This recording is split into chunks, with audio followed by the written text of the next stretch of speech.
I want to welcome you all to Project Manumission. And Manumission is going to be an ongoing effort. We have a website we're going to be putting up relatively soon dedicated to Manumission. And Manumission is a term that refers to the official process of the emancipation of a slave. It was from the Civil War era, but they actually said, rather than setting you free, we've got to develop 10 or 15 or 20, 30 steps and then set you, put you through the process and then let you out. That's kind of what we're going to be doing today. And y'all are going, well, I'm not a slave. Well, you're going to see some things that are going on here in this world and here in this reality that you might have a different opinion at the end of the day. And this is a process that we're going to go through. So it's going to be a process of unraveling, of pulling things off, of unlayering what's in the field. And then at the end of the day, we're actually going to activate some things. We're going to activate some knowledge, some wisdom sets that you all carry, some of your natural ability, if you will. In modern slavery, the way to control someone is to steal their mind. The way you do that is you give them false maps of reality, fill their head with subliminal programming, encourage them with false fears, make them tired and sick. I really want you to take that in, and by the end of the day, you're going to see how this world really functions.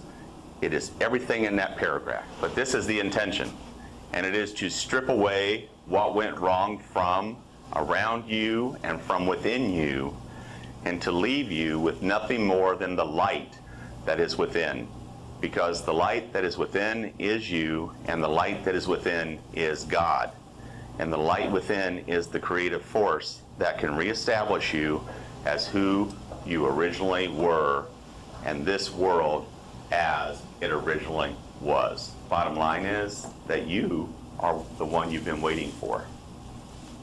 Okay? If we can get all the other stuff out of the way, you have your own answers. All right, so basically, at the end of the day, I'm only talking about three things. It's pretty simple, really, even though we're talking about quantum physics and particles and waves and on and on. But really, it is consciousness, which you are, using energy to create matter, which is what your physical bodies are. Okay? Everybody get that? We're only talking about three things: consciousness, energy, and matter. Slavery is not about not being paid. Okay? It's not traditional like working on the plantation or anything of that nature. Slavery is, do you really live the life you want to live? Do you really have control over your life? Are you living the existence that you want? How do you know it's what you want and not what you've been told? How can you create a world of love and peace if you have not become it?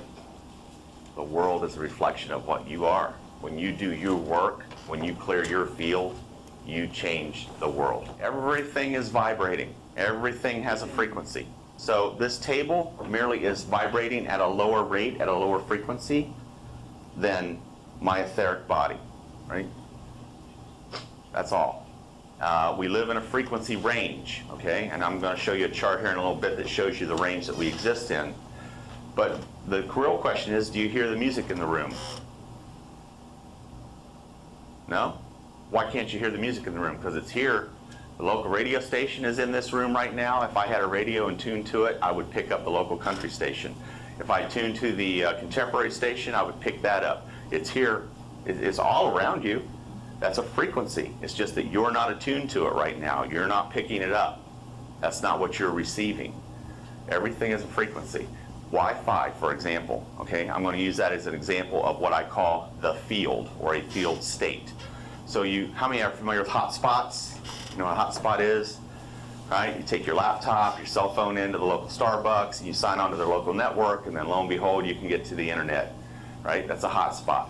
But when you're in there, it's all around you, right? But you don't see it. It's an energy, it's a vibration. And so I can sit there on my phone and look at a website on the other side of the world, and there's absolutely no connection to it. If this phone can do it, what makes you think I can't do it, or you can't do it? You are doing it. You are connected into the field. All right, so this is just part of your energetic anatomy, okay? So you have a chakra system, 7 primary chakras. You have a meridian system, which is used in the acupuncture, or the arts of the acupuncture. You have bodies of consciousness.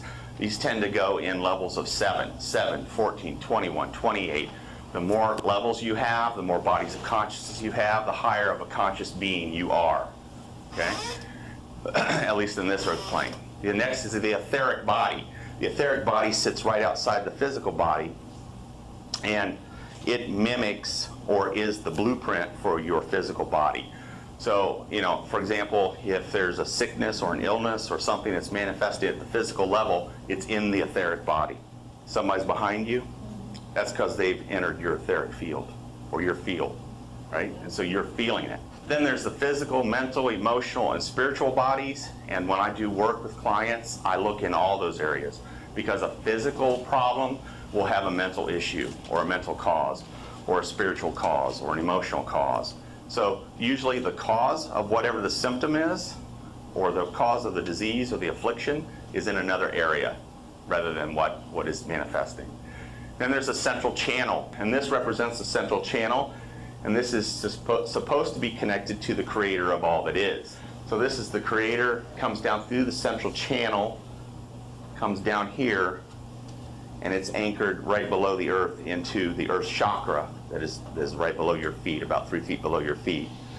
And that energy then comes down, turns around, and goes back up to the creator. And this is the way the earth gets fed.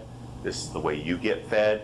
This is the way you're connected into an infinite supply of energy.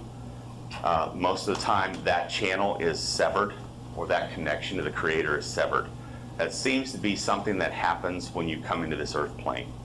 Yeah, Dave. Okay, this is something we both share here, and just curious, how do you discern the difference between a thought that's enlightened and a thought that's completely insane? Because, okay, up there at 700, at the point that you see yourself as a manifestation of God and say that to someone with MD or DO after your name, they got some medicine for you that'll make you feel better about that. Okay, now which one's insane though? Because you are that. You are God and you are love.